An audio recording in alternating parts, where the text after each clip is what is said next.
All right, Hope Church, how are you? How are you, family? Nice to see you all again. I know it is not early in the morning.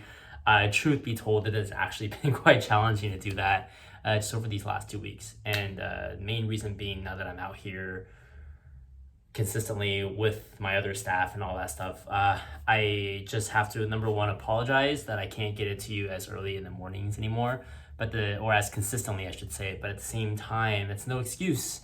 It's just I have to come out here and set up and all that stuff. So, but no excuse. That's why you get this video right now.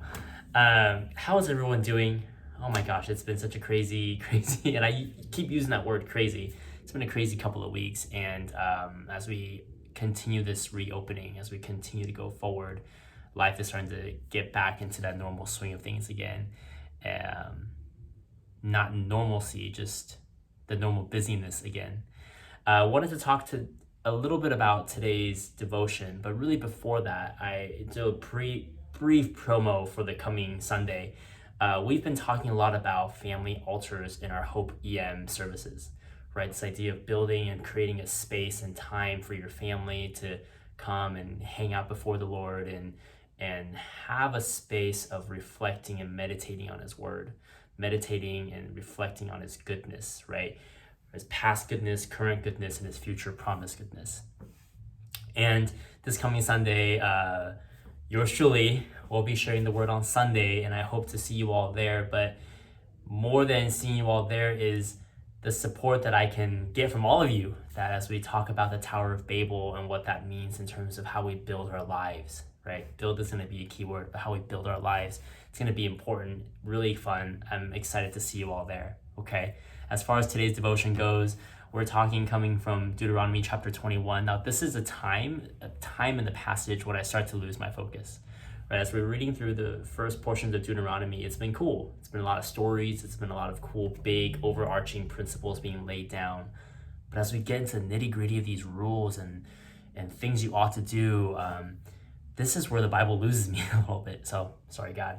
This is where I start to tune out a bit. But coming today, I was reading it this morning before I left my house.